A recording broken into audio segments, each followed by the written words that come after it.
safari imekuwa poa, tumeenjoy, tumefurahia, tumelearn a lot, tumepata exposure poa na pia tumepata experience.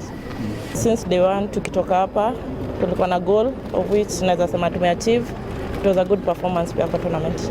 Tulitarajia kuchukua nambari ya 1 but hatukumanage kuchukua ya 2, lakini tumefurahia kwa sababu kwa rahisi huko watu wote walijipanga.